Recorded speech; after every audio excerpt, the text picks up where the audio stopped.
Chegou ao conhecimento dos apóstolos e dos irmãos que estavam na Judéia que também os gentios haviam recebido a palavra de Deus. Quando Pedro subiu a Jerusalém, os que eram da circuncisão o arguíram, dizendo: Entraste em casa de homens incircuncisos e comeste com eles.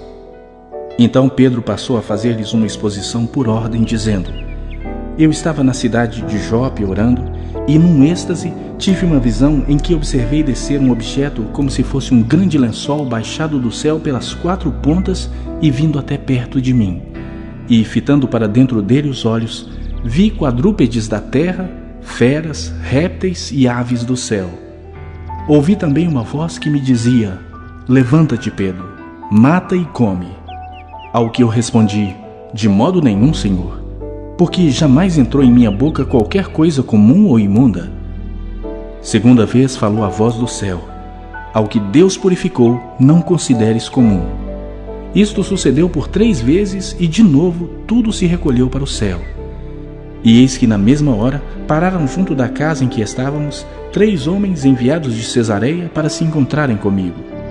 Então o Espírito me disse que eu fosse com eles sem hesitar. Foram comigo também estes 6 irmãos, e entramos na casa daquele homem.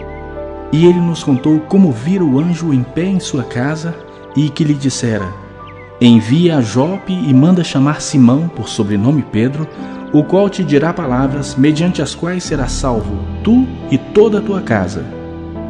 Quando, porém, comecei a falar, caiu o Espírito Santo sobre eles, como também sobre nós no princípio.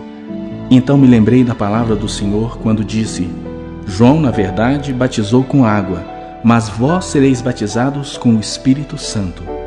Pois, se Deus lhes concedeu o mesmo dom que a nós nos outorgou quando cremos no Senhor Jesus, quem era eu para que pudesse resistir a Deus? E, ouvindo eles estas coisas, apaziguaram-se e glorificaram a Deus, dizendo: Logo, também aos gentios foi por Deus concedido o arrependimento para a vida. Então os que foram dispersos por causa da tribulação que sobreveio a Estevão se espalharam até a Fenícia, Chipre e Antioquia, não anunciando a ninguém a palavra, senão somente aos judeus. Alguns deles, porém, que eram de Chipre e de Cirene e que foram até Antioquia, falavam também aos gregos, anunciando-lhes o evangelho do Senhor Jesus. A mão do Senhor estava com eles, e muitos crendo se converteram ao Senhor.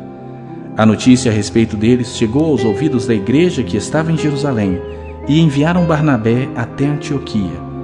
Tendo ele chegado e vendo a graça de Deus, alegrou-se e exortava a todos a que, com firmeza de coração, permanecessem no Senhor, porque era um homem bom, cheio do Espírito Santo e de fé.